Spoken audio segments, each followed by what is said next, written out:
Is there a reason that you can't do that? You can't use it for gardens. That's right, Al. No, salt water on plants. I think that they would object to that, plants. They would object to it by dying. Wimbledon, Cajun. Hi. Cajun. Yes, speaking. Go ahead, Sorry. Cajun. Yeah. So I've got some ideas for sorting this mess out. I've got 3 ideas specifically, and I think they're all highly workable. Okay, but first you must speak directly into the phone. Okay, 1 second. Take as long as you need. Yeah. It's a live show. Yeah, so the first one is we take all the lazy people who are staying at home, pensioners, unemployed, and also the people in jail, and we construct a giant hamster wheel, and we get them to, make some proper use of their time. Yeah, so, I suggest 24 hours a day because, at night they're only sleeping, which means that they are being very inefficient during those 8 hours. So we could get them at it 24 hours a day. Go on. Yeah, and the spin-off from that is because they're sweating, we can take their sweat and do something to it and make water from it. Exactly. We could fill reservoirs with the sweat of pensioners who are working 24 hours a day on hamster wheels. I think Liz Truss is actually writing this down as we speak. Go ahead. Yeah, and the third idea is perhaps a little bit dodgy. We just kind of make a little connection to the European network and just filter a bit of their stuff. Bit of their stuff? Yeah, their electricity, their water. Right. What, nick it, you mean? That's a technical term for it, but... what's wrong with that? Yeah, it's not illegal. I'm pretty sure about that. Anything else? So, you said you had 3 things. Well, those are the 3. One was the hamster wheel, one's the sweat, and one's the... the sweat, right. The borrowing of some resources. Yeah, it's call it the circular economy. They make it and we steal it. That's the one. Yeah. Okay. Good thinking there, Cajun. Keep thinking, and as soon as you have another idea, I want you to let the government know straight away. They'll be enacting this first thing Monday morning. Excellent work, that man. Rich texts, why is the Sunday show so serious? How did it come about that it had to be serious? Is it because all the joy of the weekend has gone? That's right. All the joy of the weekend has gone by the time Sunday evening comes around. It's been squeezed out by then. And then Monday's coming around. Oh, no. Yeah. Patrick texts, in a 2-way contest, as with Sunak and Truss, I'd normally hope for the lesser of 2 evils. With this pair, it's going to be the evil of 2 lessers. Yeah, they don't have your undivided confidence, do they? Portugal. Hello, John. Hello. John. Yes, so you took me by surprise there. I was dozing off. How are you? I'm all right. Well, your water thing. How? I've been in the UK 4 times this year. Last rain, every time I went.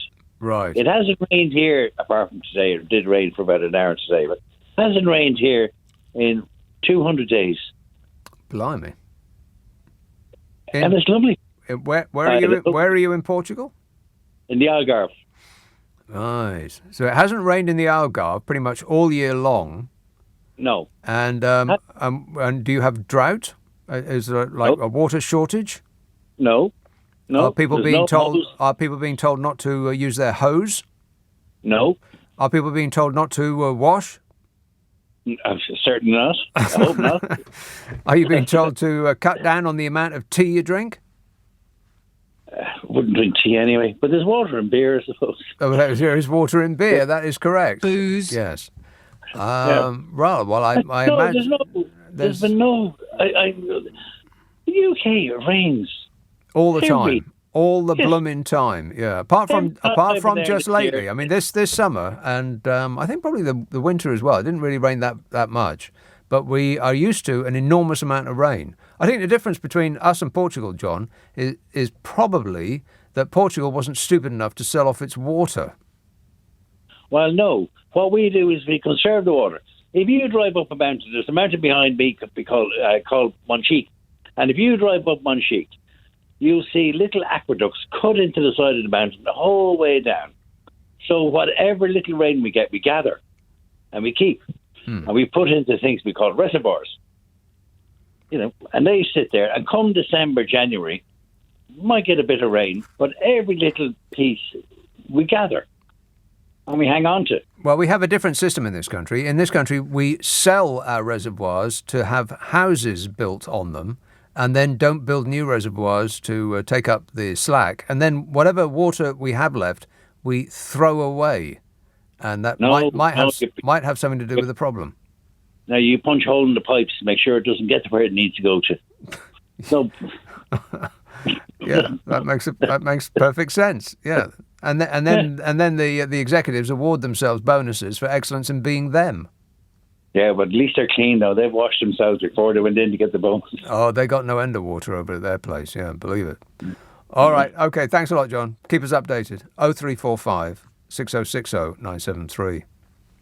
Julia emails, "You are wrong. Haven't you read the Daily Mail? Liz Truss is great. It's all Starmer's fault. Get it right," says Julia. What's in it for the press, by the way? I mean, why are they all on Liz Truss's side?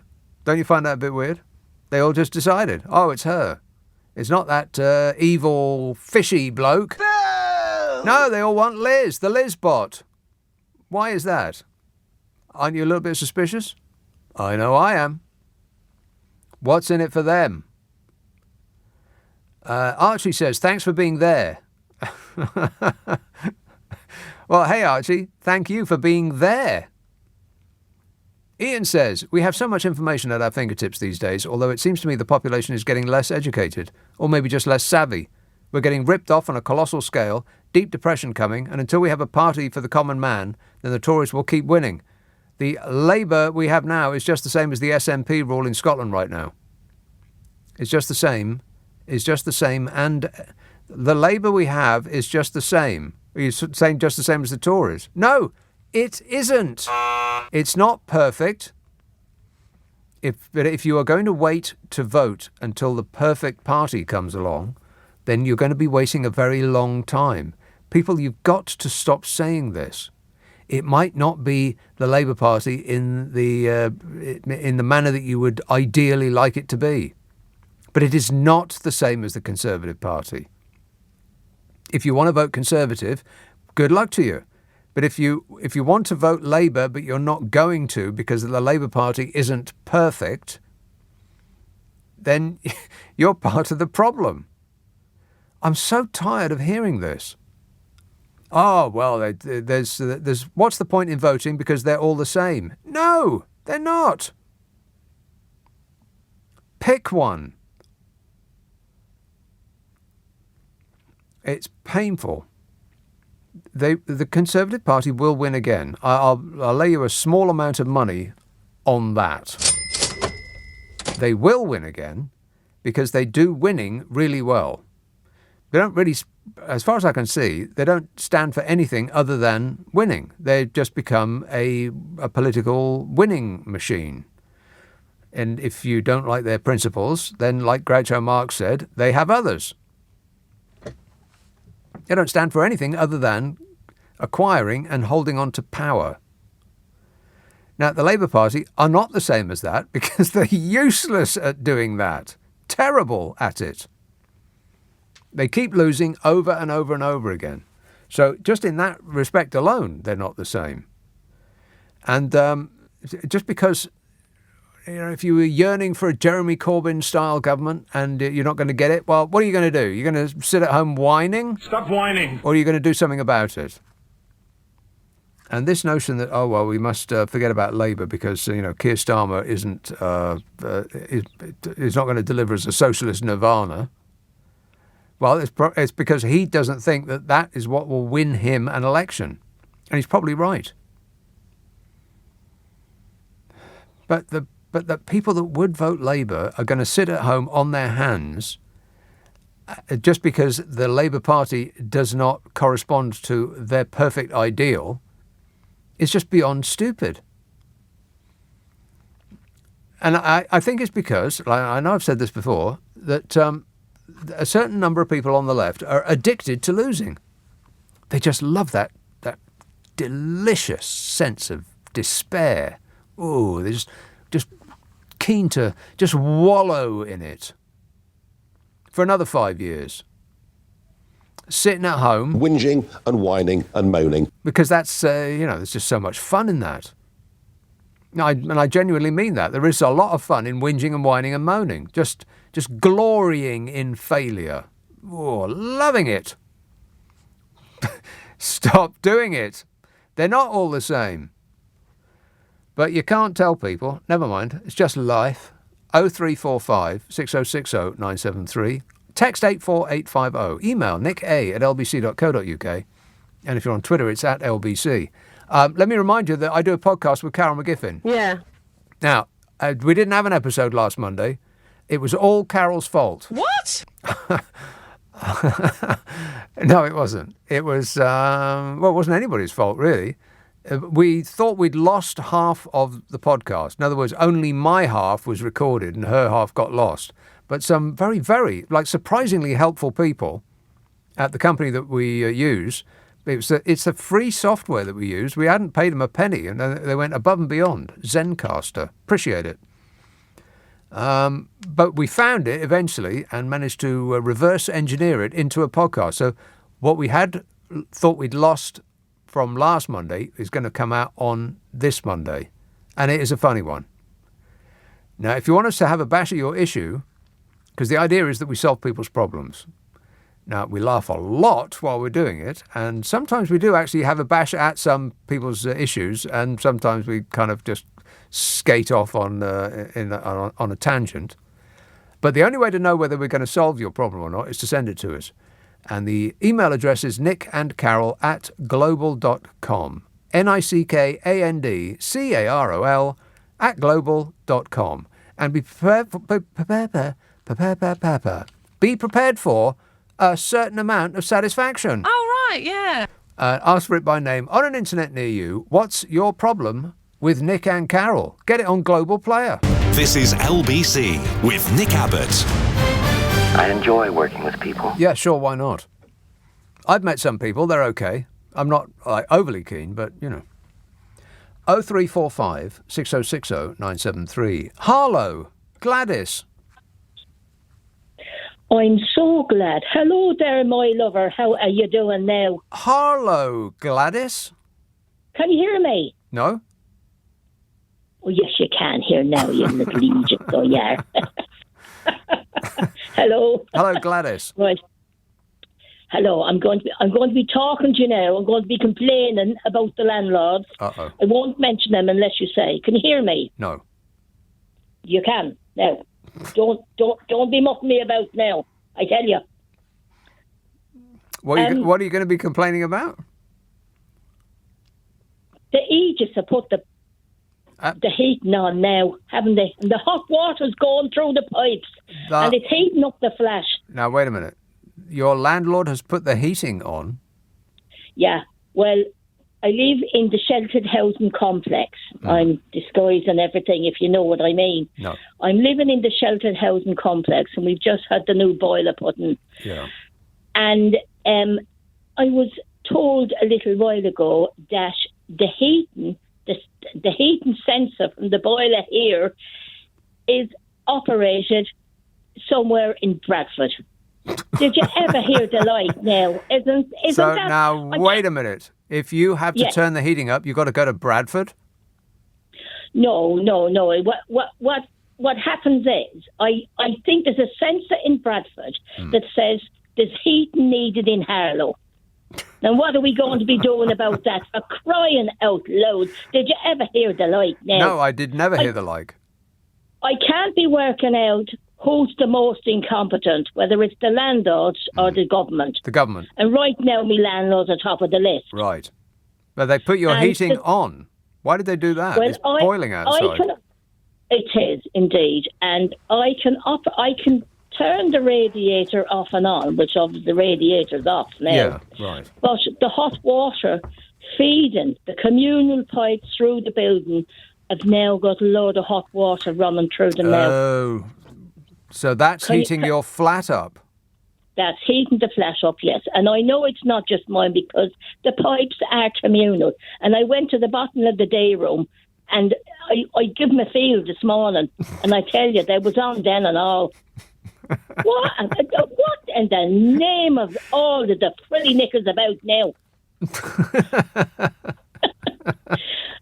Please, will you tell them to turn the blasted thing off? Right. It's dangerous as well, isn't it? I would say dangerous. so. Yeah. I mean, if you're giving them a feel, and you might get scalded by that, Gladys. Well, the water's coming out now. It's pretty hot coming out of the taps, but I like I said to your fella on the phone there now, I haven't been swearing that much at them. I didn't use the F word, but I'm getting close to it. Not on the radio now. Yeah. Not on the radio. Not on the radio. But in the email. Yeah. In the email. In real life. Yeah, quite. Well, I understand that. Don't push you because you're close to the edge. Very much so. Yeah. Yeah. All right. Well, I hope it works out for you, Gladys, and thanks for letting us know, and thanks for not using the F word. Appreciate it. Thank you. And I don't know. What would you do about that? Some morons turn their heating on, essentially. Got hot pipes running through a flat, giving them a feel. I wish you all the best there, Gladys. Have a cool, refreshing drink. Booze. Beryl tweets, I have a friend named Boris who lives in Westminster. Can you and Carol deal with his problem? He feels that he has been promoted above his abilities. Do you have any advice for him? No. Well, we can't be talking about you-know-who. Yeah. Wait a minute. Because there's no way he thinks that he has been promoted above his abilities. We might think that, but he couldn't possibly comment. I can't comment on that. Bromley. Hello, Martin. How are you doing? Good, thanks. You're a nice, patronising man at times. Thanks. Very educated. No, I'm just going to talk to you for a minute, yeah? Well, I don't know. I don't know about a minute. It's not a great start, Martin. I'll have to say. What is it that you want? Is it a Peter principle? Yeah. Is it a what? Is it a what now? The Peter principle. What's the Peter principle? Somebody who's elevated to do a job beyond their means. Are we talking about Boris Johnson? Yeah, but you've been going on 2 years now. You never stop. Well, it's a job, Martin. If I stopped talking, then there would just be an echoing silence.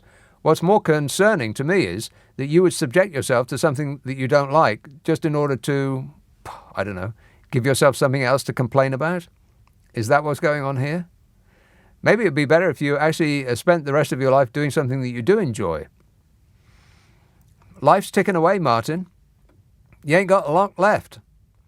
And at the very end, you won't think, gosh, I'd wish I'd spent more of my time doing things that I didn't like, just in order to give myself something else to complain about. You'll probably be thinking, gosh, I wish I'd spent more of my time doing something that I do enjoy, and complaining less. That's my guess. So I would seize the moment, if I were you, Martin, and start right now. Don't do it tomorrow. Do it immediately. Straight away. As though your life is actually ticking away. Which, of course, it very much is. And you never know when it's going to be up. Seize the moment, Martin.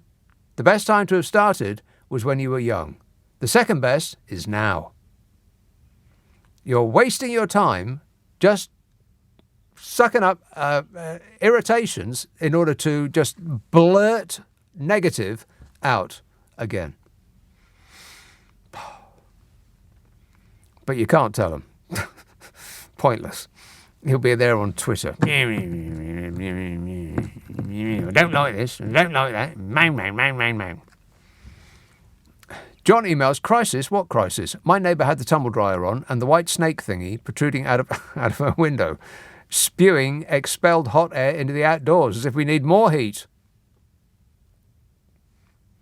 Pradeepa says, maybe they mean that they're the same in that, as people say, politics is a dirty world and there's a lot of heard it all before political rhetoric. No, they don't mean that they're the same. They just haven't really... if we're talking about people who say that the Tories and the Labour Party are the same, they haven't really thought about it at all. They've looked at the Labour Party and have determined that they're not completely perfect in every respect, and then they immediately jump to they're all the same, which of course they aren't. Of course they aren't. I mean, even if they differentiate by some tiny amount, it still would be worth voting for one or the other, based on that tiny difference. Of course they're not the same, but people keep saying that, and it's just so irritating. It does mean that the people that say that are not going to go out and vote again. And you know who will go out and vote? Conservative Party voters, because they are the over 60s, and the over 60s will vote no matter what. They could be on their deathbed and they will continue to vote. Young people can't be bothered. Unless the absolute perfect solution to their problems is right there in front of them, they will not do anything about it. They'll be like this a precise argument. Oh, they're all the same. No, I can't be bothered. Nothing ever changes. And then they'll spend the next 5 years moaning about it, stewing in that delicious agony. James texts, I think Corbyn was part of the London elite, along with Starmer. Johnson was living in a flat with his girlfriend with the police banging on the door. He is funny and makes me laugh. Also, he had COVID. He only had some cake, and I love cake, plus he got Brexit done. James, I'm hoping that you're joking. But as with the rest of this show tonight, I can't be absolutely certain about that. It does fit right in, though. The London elite. What are you talking about? We got some of the poorest places in the country in London. Elite. And what does elite mean? Like people who know a thing or two? People who are bright? Or are you just talking about people who earn more than subsistence wage? What does the elite mean in that regard? Chris says, I'm considered a high earner, 37 years old, and all I can say is the Tories suck and I never ever support them. He's 37 years old, so at least there is some positivity there. He made it, 37. And Simon tweets, wouldn't you say that Caroline Lucas is more a Labour-style MP than Keir Starmer? This is why I support the Green Party, a real socialist party, says Simon. Well, Caroline Lucas said some pretty good things about water in The Guardian yesterday. I might come to that in a minute. Caroline Lucas, the Green MP for Brighton Pavilion. She's a greenie. Groovy. A greenie. Groovy. 0345 6060 973. Text 84850. Email nicka@lbc.co.uk. And if you're on Twitter, it's @LBC. Friday, Saturday, Sunday night at 10. Nick Abbott, LBC.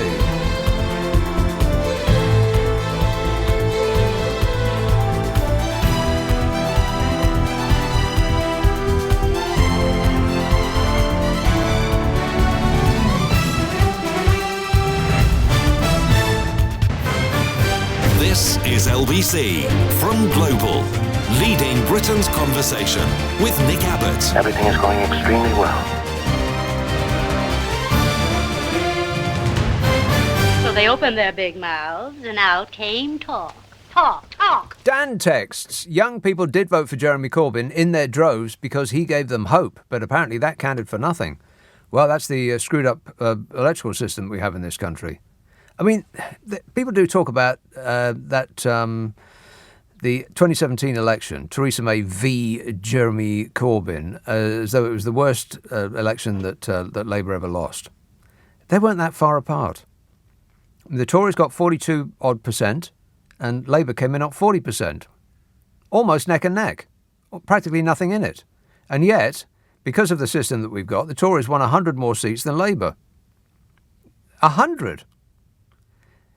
The actual percentage vote for the Tories was 42.4% for Theresa May. For Jeremy Corbyn, it was 40%. So 42.4 versus 40. You could barely slip a Rizzler paper between them. And yet, that extra 2.4% meant that the Tories got 100 more seats. Now, if that doesn't tell you everything you need to know about the system that we got, then I don't know what will. Totally, utterly and completely skewed in favour of the Conservative Party. That's why one of the reasons they keep winning. The other reason, of course, is that if you count the left of centre votes, then the Tories would never, ever, ever get in. But they would never have got in, and they would never get in ever again, which is why they keep, banging on about a coalition of chaos. But just the Lib Dems and the Labour votes put together mean that because of the way that the seats are organised, the Tories would probably still have won, even though they'd have lost the actual percentage vote.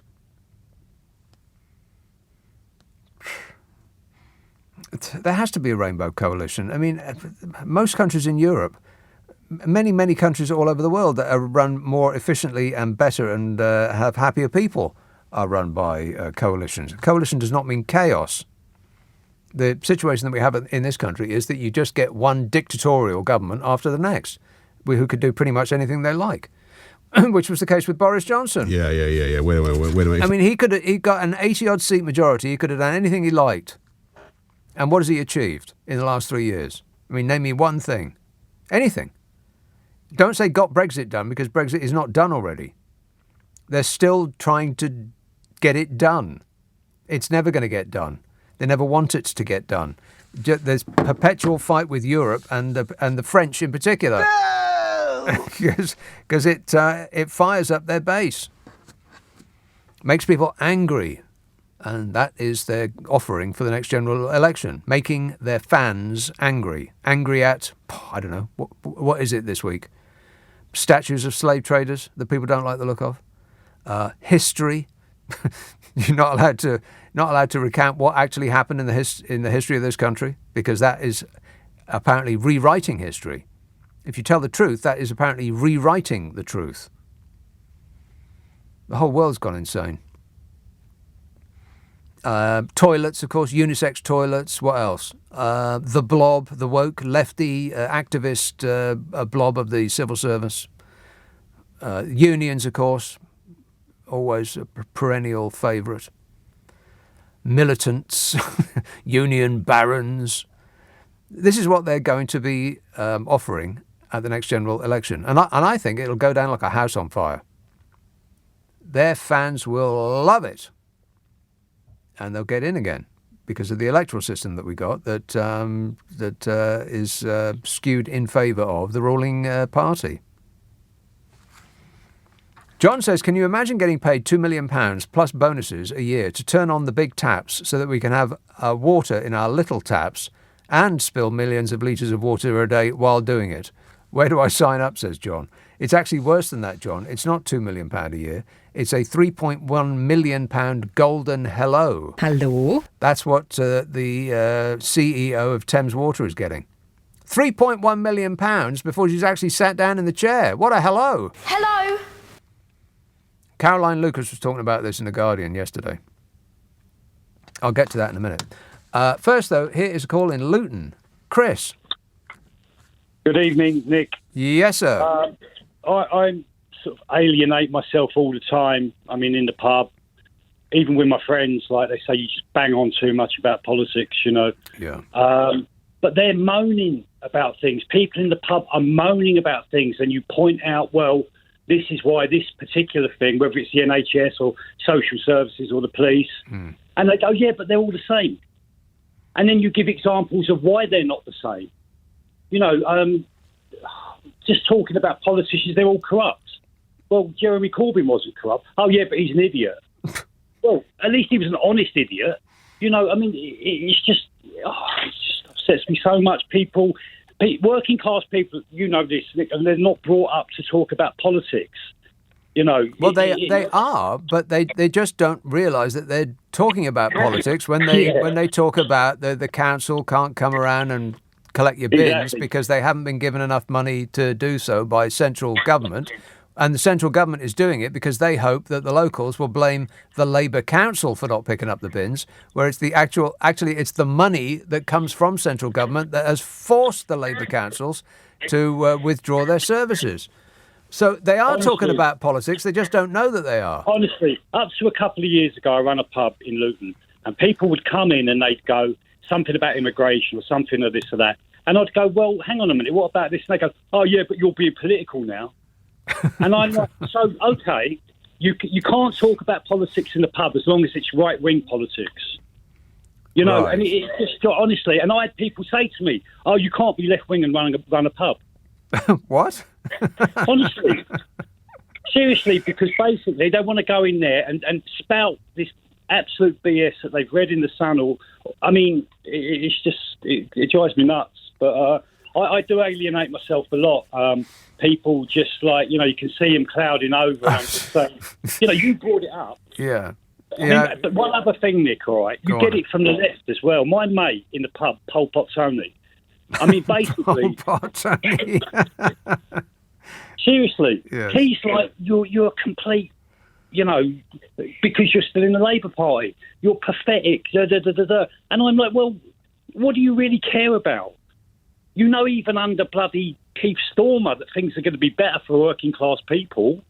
You'd have to assume that that's true. I mean, even if you don't think that's true, how have the last 12 years of Conservative Party rule been for the working class? Just think of that. And if you think that it has been great, then vote Conservative. If you think it has been terrible, then maybe think about doing something other than that. Think, exactly. Tell me one good thing that's happening, whether, you know, the public services. And they go, yeah, but they're all the same. Oh, honest to God. Chris, if I were you, I'd just never bring politics up again. I mean, when I'm on my days off, I try to get through the entire period without having one political discussion, without really having one political thought. I mean, Really? I do waste my mornings most days on Twitter until I can wrench myself off and go do something, you know, better with my life. But, you know, when I'm with my mates and we're sitting around and having a drink, I just will not talk politics. I just won't do it. And I recommend that you don't do it either. Thanks for your advice. All right. Cheers a lot. Cheers, Chris. Thanks a lot, mate. He's not going to take that advice. His mouth says yes, but his brain says no. Yeah, it's a no from him. 0345 6060 973. Paul says if selfishness, greed and arrogance were not considered virtues, the Tories would never get in. Martin emails, Boris Johnson spotted in Greece enjoying a second holiday in as many weeks. Another well-deserved holiday. He's spotted in Greece. Really? He's still being paid to run this country by you. 13 grand a month. Plus expenses, of course, which I think run to about £250,000 a year. And then, of course, he's going to get his bump after he gets fired. And then however he can monetize this position, because 13 grand a month is the thin end of what he would expect for, his efforts. He would expect people to just pour money all over him just because of the glory that is him. But £13,000 a month is not nothing. And that's what we're paying him to run this country. Is this country being run perfectly in every way, shape and form? No. Is everything going swimmingly well? No. Well, so what's he doing about it? Nothing. He's having a sulk you could see from space. 0345 6060 973. Glasgow. Hello, Nick. Hi, mate. The one thing I wanted to present to you, which is sort of an alternative view of this world, is that do you not think the Labour Party is partially responsible for the last 12 years of Tory rule? Well, in that we had a referendum, if you remember it, on the alternate vote system. Yeah, and it was part of the deal in order for the Liberal Party to take up the coalition. And there was a campaign, and admittedly it lost. I think it was 67% that voted no. For some strange reason, they don't like democracy. But the Labour Party's official position was it had none.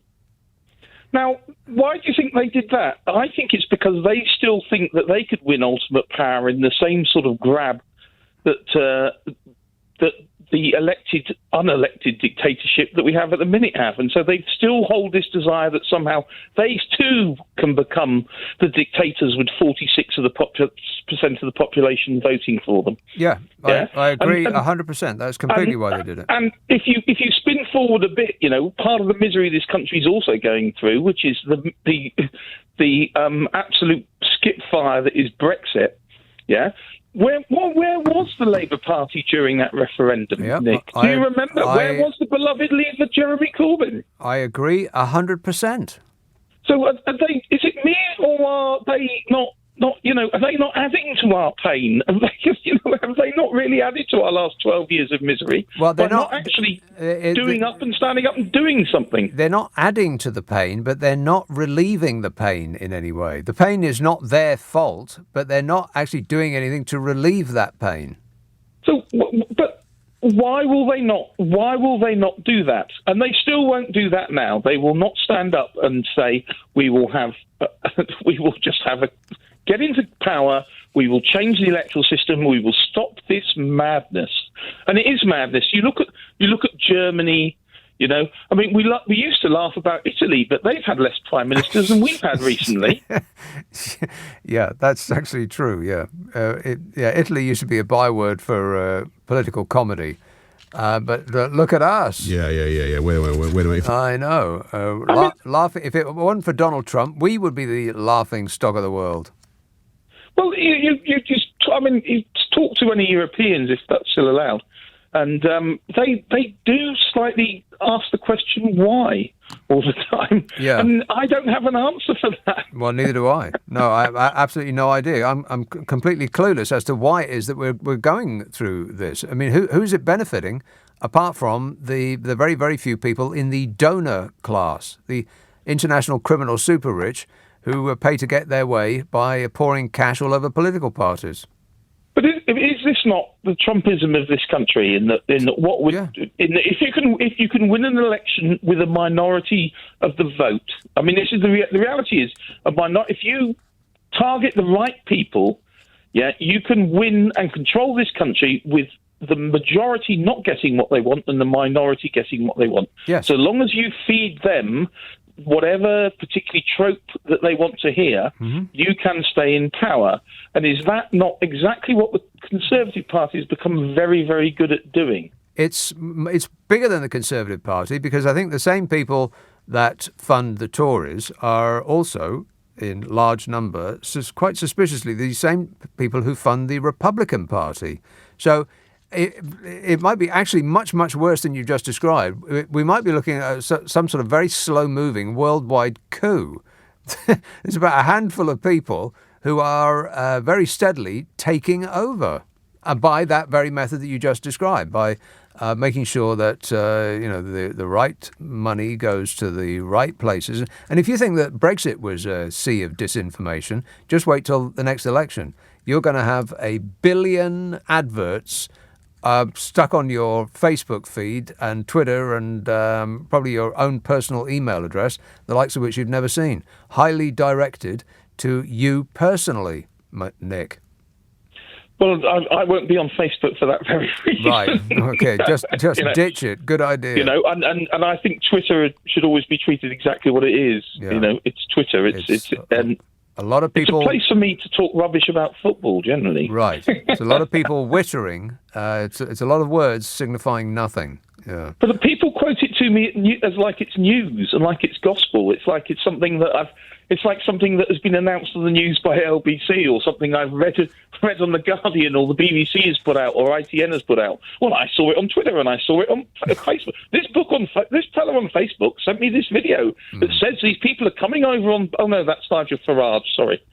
Well, I think that Twitter actually does have a place in the news cycle, because it will highlight things that aren't necessarily what would be at the front of a news organisation's to write list, and they can sort of they can make the headline of the day out with the control of the media barons. And let's not kid ourselves, most of the press in this country is far right wing, owned by people who don't even live here and pay tax here. So to have another news source that's actually people-led, mostly, is not a bad thing. But just don't get all of your information from Twitter. No, exactly. No, I agree. I completely agree with you. I think it's a fascinating place, and I mean, I'm probably like you. I follow people who I just hugely disagree with, just because I want to see what they've got to say for themselves and see what the world throws out. But it's not a place for. The problem with this is that the algorithms continue to, and Facebook is particularly bad at this, and the algorithms continue to feed you what makes you feel happy. Yeah, I don't. Well, it's not what makes you feel happy. It's actually the opposite of that. It's what actually makes you feel angry. It's what makes you engage, and anger will get a greater engagement than pleasure. I mean, somebody will put up a little puppy dog video. And people love that, but what they actually love to do more is to get furiously angry and start yelling at each other in all caps with exclamation marks.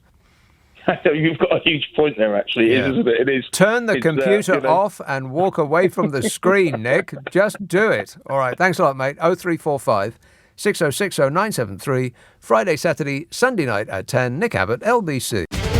This is LBC with Nick Abbott. Hello, number please. Trying to connect you. Sorry to keep you waiting. Yes, I'm trying to connect a caller in Barnet called David. Sorry to keep you waiting, David. No, it's okay. It's okay. I just wanted to talk today about the Salman Rushdie incident. You know, an awful. Do? Yes, I do. Unfortunately, because I think it's important that we actually have a discussion about it. Well, not on this show though. Oh, why not? Because this is not that kind of show. Well, there's 21 hours in the day for you to have a discussion on this station about that. Can we not have 3 hours where we don't?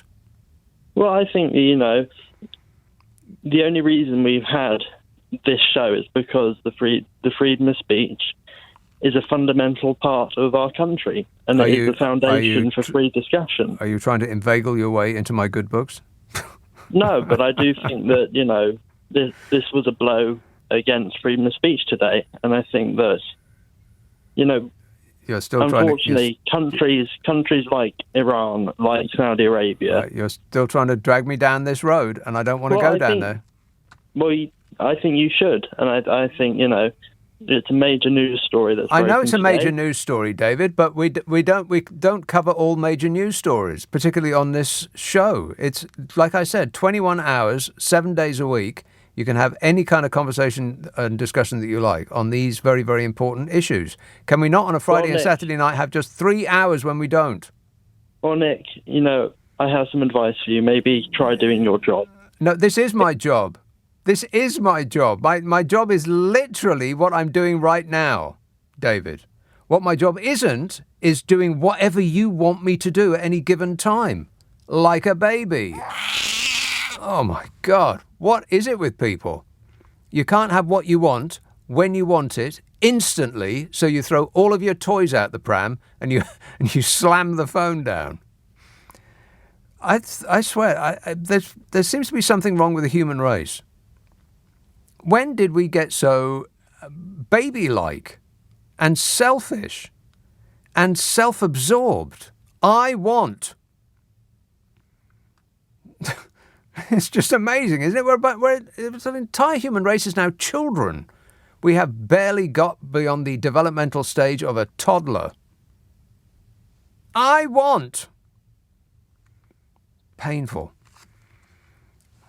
Oh, Miriam texts, Johnson is a scrounger on benefits. A scrounger on benefits, Bodge. I can't comment on that. Falsely claiming to be a caretaker while lolling about all day with the curtains closed. He's in there lolling. Which I think is a euphemism. A euphemism. Disgusting. Jill texts, Boris has now been on strike for weeks. Why is he still being paid? Good question, Jill. Yeah, I'd like to read the contract. What's the small print like? How are we still paying for that? Mary texts, I need to know a lot more about Pol Pot Tony. You probably don't, though, Mary. John says, do MPs still get their electric and gas bill paid by us as taxpayers? Yes, I believe they do. I believe they do, yeah. Let's see. Archway. Hello, James. Hello, Nick.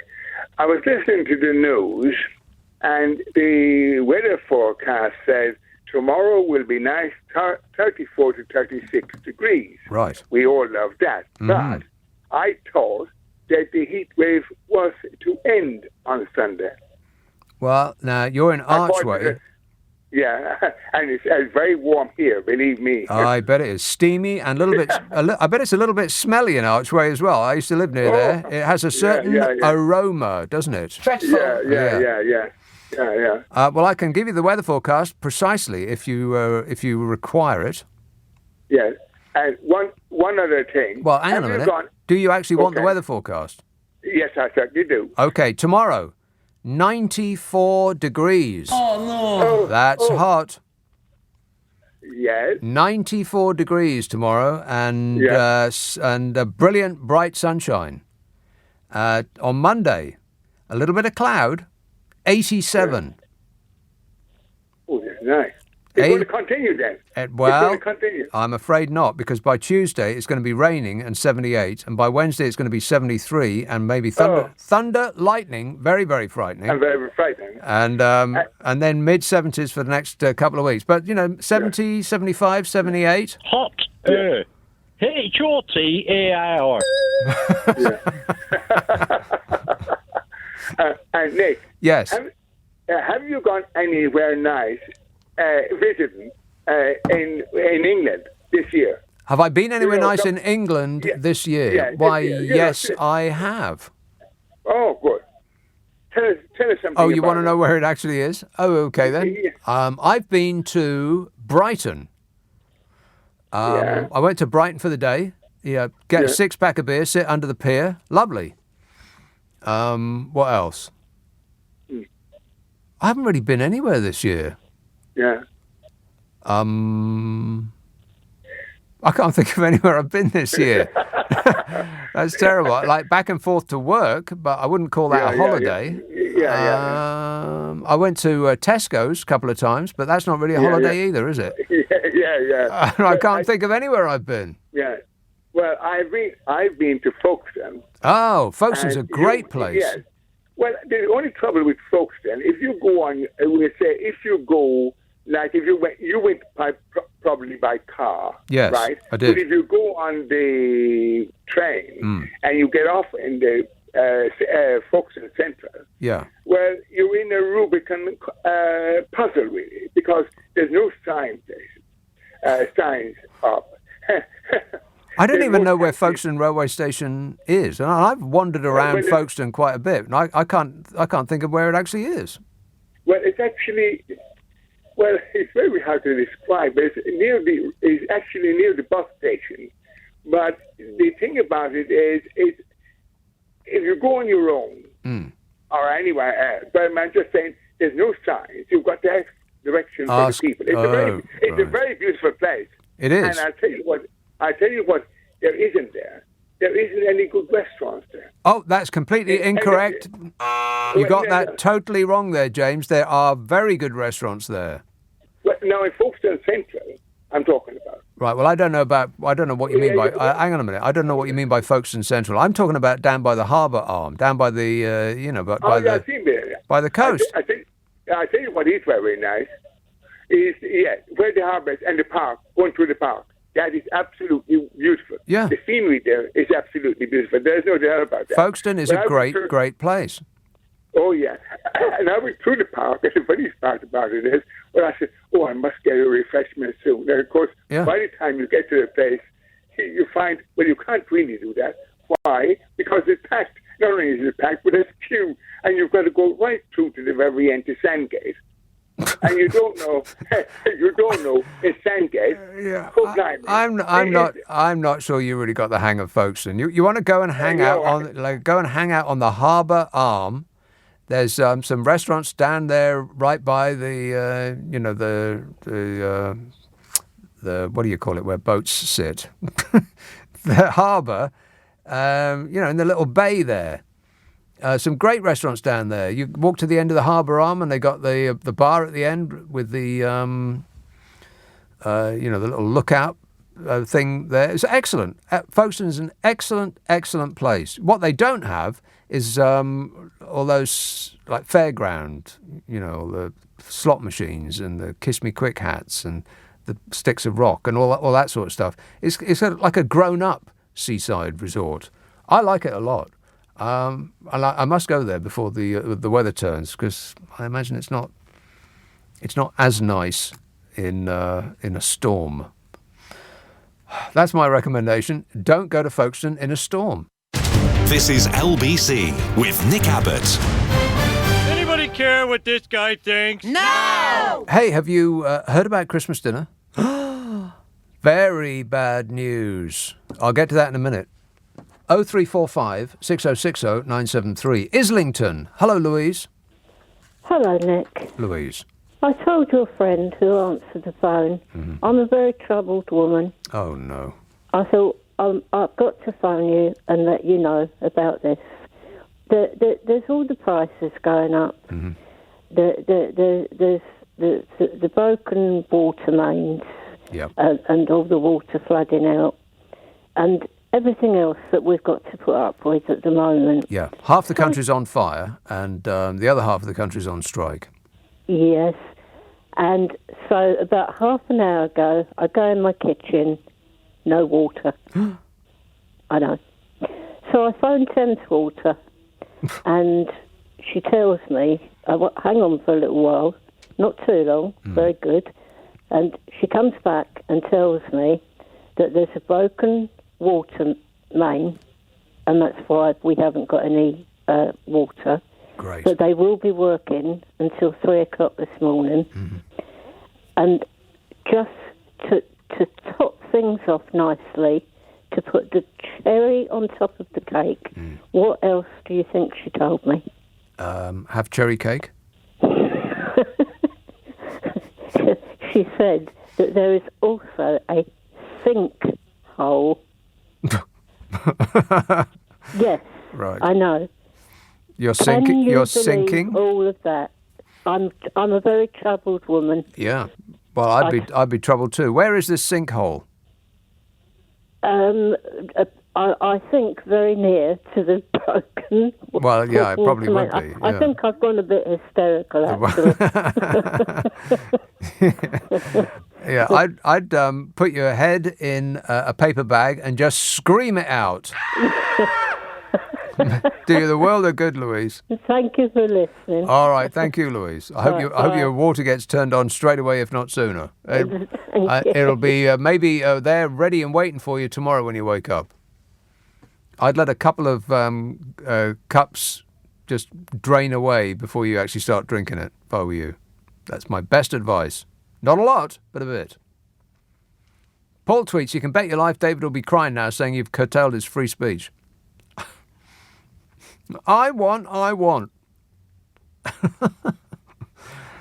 Yeah, I don't really hold out much hope for the human race. I don't think we're going to save ourselves, are we? Not really. Instant gratification, that's what we demand. And when do we demand it? Right now. We want what we want, and we want it immediately. And if we don't get it, we're going to squeam and squeam and squeam till we're thick. It's a sad situation. And it's getting more and more absurd. Rock and roll! That's just a fact. We're not going to save ourselves. We'll see the wave coming in, and, for further details about what is going to happen to the human race, see a film called Don't Look Up. And thank me later. No, wait. I've changed my mind. You can thank me now. Thank you. Here is The Wirral. Hello, Nora. Hi, Nick. Don't judge the whole human race on one caller. He just wanted his own way, so the rest of us aren't that bad. No, I've met enough people to make a qualified judgment. I think we're doomed. We're doomed. Okay, Captain Mannering. So, just to say, David Lammy was on today in the business about MPs and their expenses, and somebody has asked him the question, just quote Appetite, and he said that he doesn't get them because he's a London MP. So I think the MPs that have homes outside of London and therefore have another home in London. Right. I think they get them. But I don't understand why the Harweys horses get their heat. I don't know. I'm paying tax to heat his horses up. Well, for a short period until either he realised about it or he got found out. I don't know which it is, but we don't pay for his heating his horses no more. Not no more. No. He's got pensions, knitted and blankets now. He's got plenty enough cash to go around warming up his own asses. Yes. And you have been away this year. You went to Madrid. Oh, that's right. I went to and then you went to Liverpool. I did go to Liverpool. That's correct. And you went to somewhere else. Where North Wales. Where was the place where you went and you were sort of hypnotised or sent into a subliminal state? I can't remember what it was. But anyway, so you have been away. Yeah, it was Walthamstow. I don't think Walthamstow is being away, but he specifically asked for places in England that I'd gone to. Okay, well, Liverpool is the right answer. I'd forgotten about that. Yeah. Okay, there you go. I'll set you right. All right. Thanks a lot, Nora. You're welcome. Cheers, Bye-bye. my dear. 0345 6060 973. And I went to North Wales. North Wales in England, isn't it? No. The gatekeeper tweets, if the water infrastructure needs around £60 billion to bring it up to date. Since 1990, the water companies have paid around £60 billion to shareholders and bonuses and high wages to management. If it wasn't privatised, £60 billion could have been spent on infrastructure. Well, that's pretty much the reasoning of Caroline Lucas. She was writing in The Guardian. I don't know if this is too long. I mean, I've edited it somewhat. I'll just plough in and see how far I get. Caroline Lucas, out of the Greenie Party. Groovy. The Groovy Greenies. A drought has officially been declared across vast swathes of England, she says. There is no good news that comes with the word swathes, is there? You just can't make a positive sentence with the word swathes. She says rivers and reservoirs are evaporating in front of our eyes. Water may soon be rationed and crop irrigation restricted. Yeah, well, I got bad news about Christmas dinner. Don't let me leave without telling you the bad news. She says drought and the extreme heat that exacerbates it isn't some occasional freak occurrence that can be brushed off as super scorchio fun once or twice a year. It's a consequence of years of inaction on the climate emergency.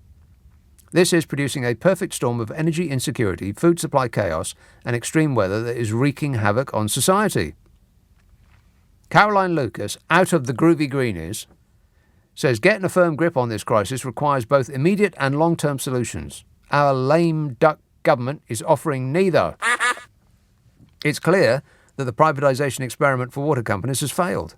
They're fit for profit, they're not fit for purpose.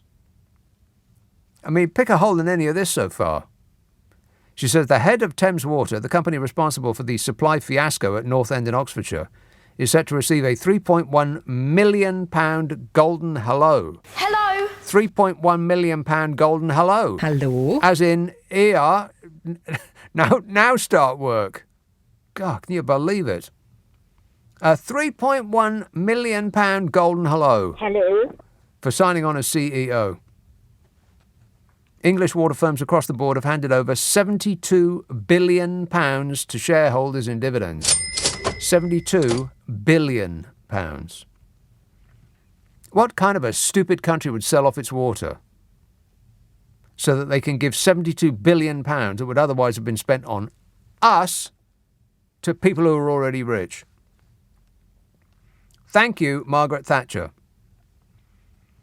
All that profit, says Caroline Lucas, yet investment in our waterways is falling woefully short. Not a single new reservoir has been built in the last 3 decades, and our Victorian water pipes are being replaced at a rate 10 times slower than our European neighbours. That's because our European neighbours weren't stupid enough to sell off their bloomin' water.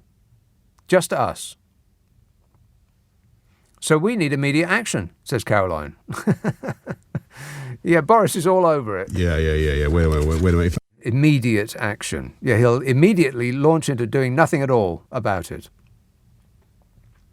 The Green Party is calling for an urgent enforcement order on water firms, a cut to bosses' obscene executive pay, an end to dividends to shareholders, and for the water supply to be brought back into public ownership as soon as practically possible. Correctamundo, Caroline Lucas. Yeah. Why does a boss need to get paid £3 million just before they've even started work to provide something that people can't do without that is a monopoly? Explain that to me. I double dare you. Public ownership works and is popular, says Caroline Lucas.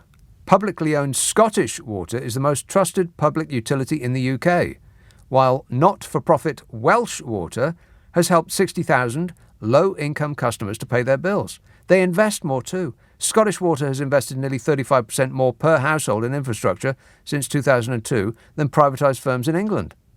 It charges 14% less in water bills, and it doesn't pay out costly dividends to shareholders. Meanwhile, Liz Truss, you remember Liz Truss, don't you?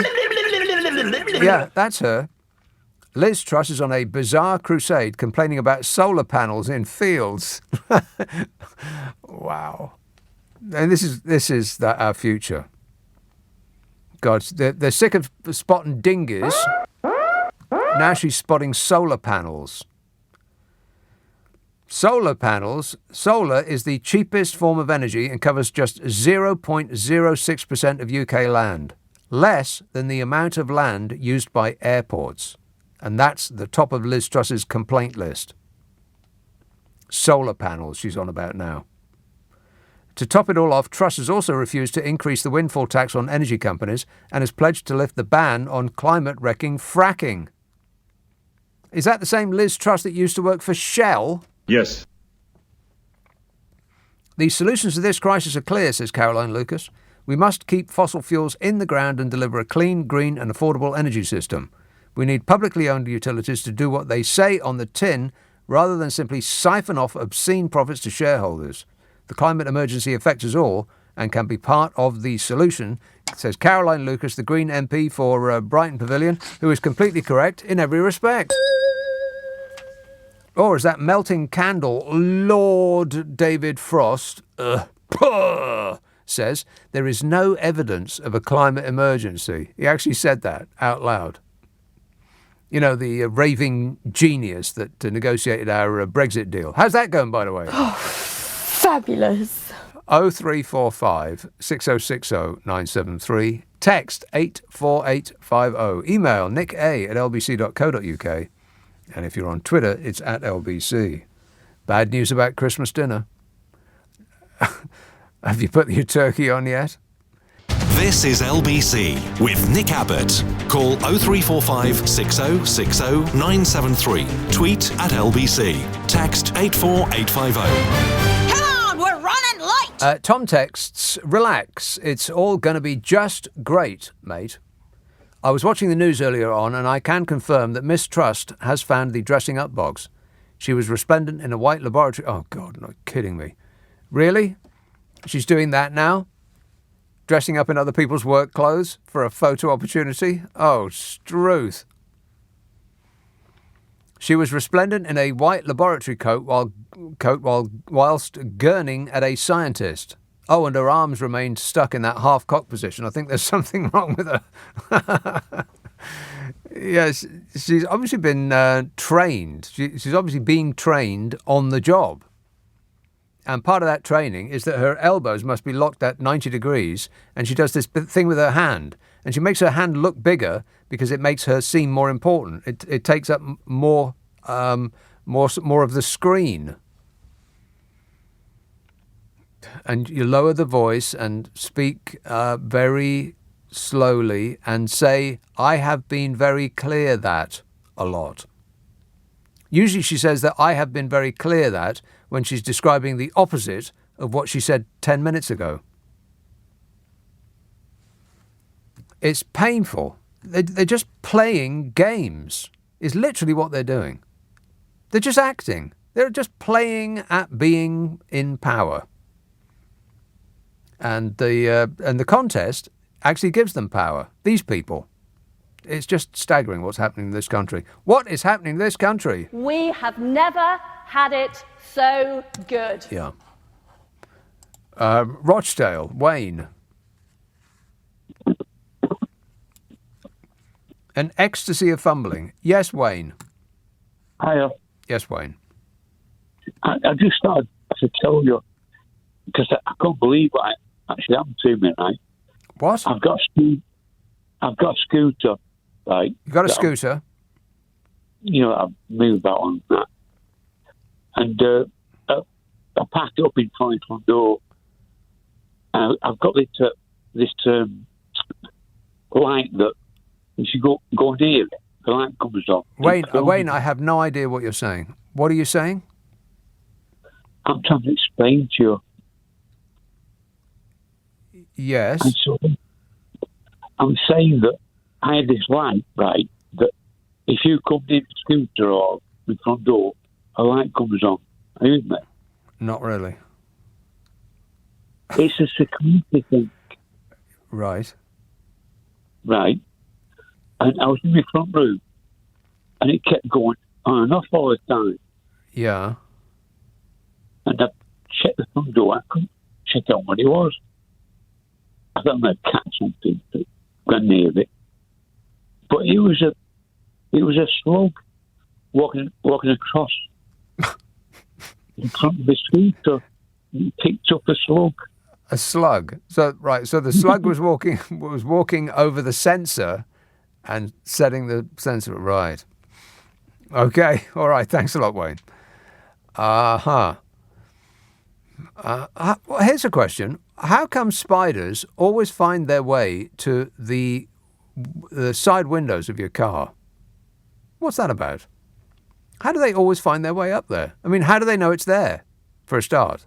Because I assume they start at ground level and think, aha, here's another one of those big things with wheels.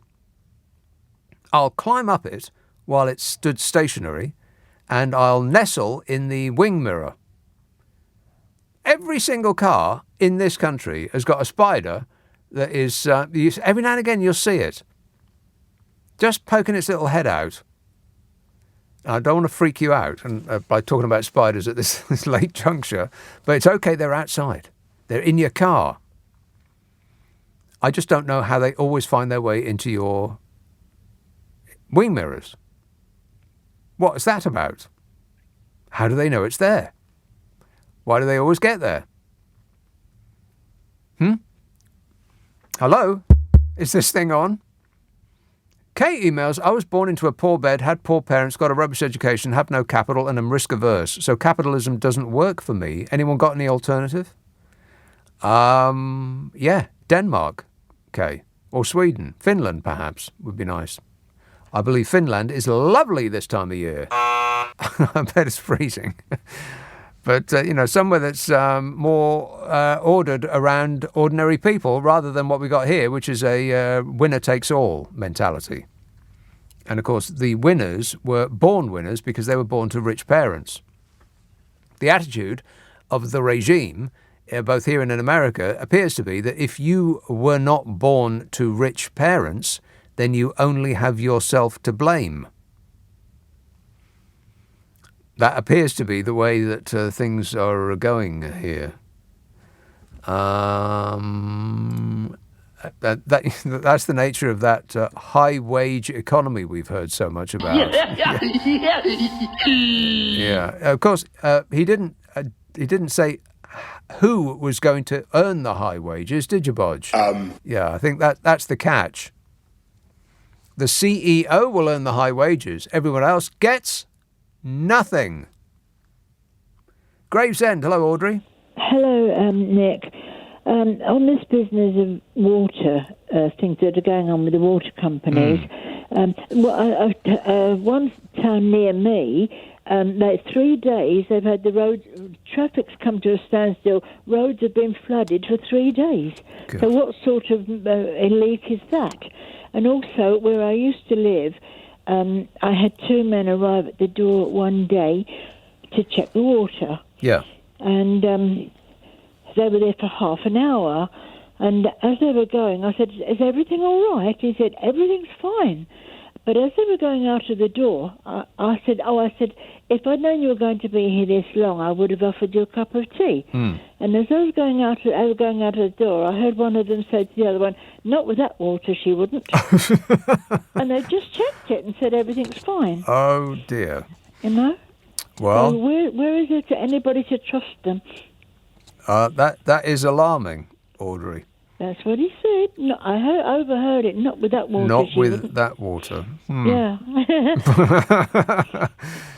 What a way to run a country, eh? Yeah, it's lovely, isn't it? All right. Okay, thanks for the bad news, Audrey. Cheers, my dear.